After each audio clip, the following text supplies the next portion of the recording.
you the 2018 upgraded portable LED flame speaker. Inside the package, there's an instruction manual. You can find how to use this. This is the USB cable.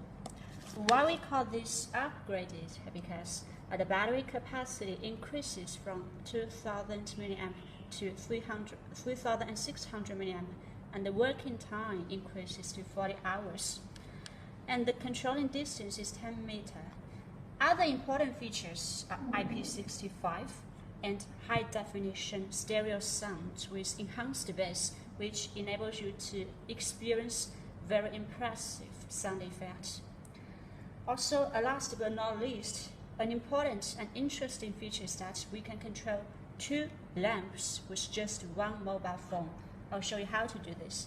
First, we turn on these 2 LED lamps.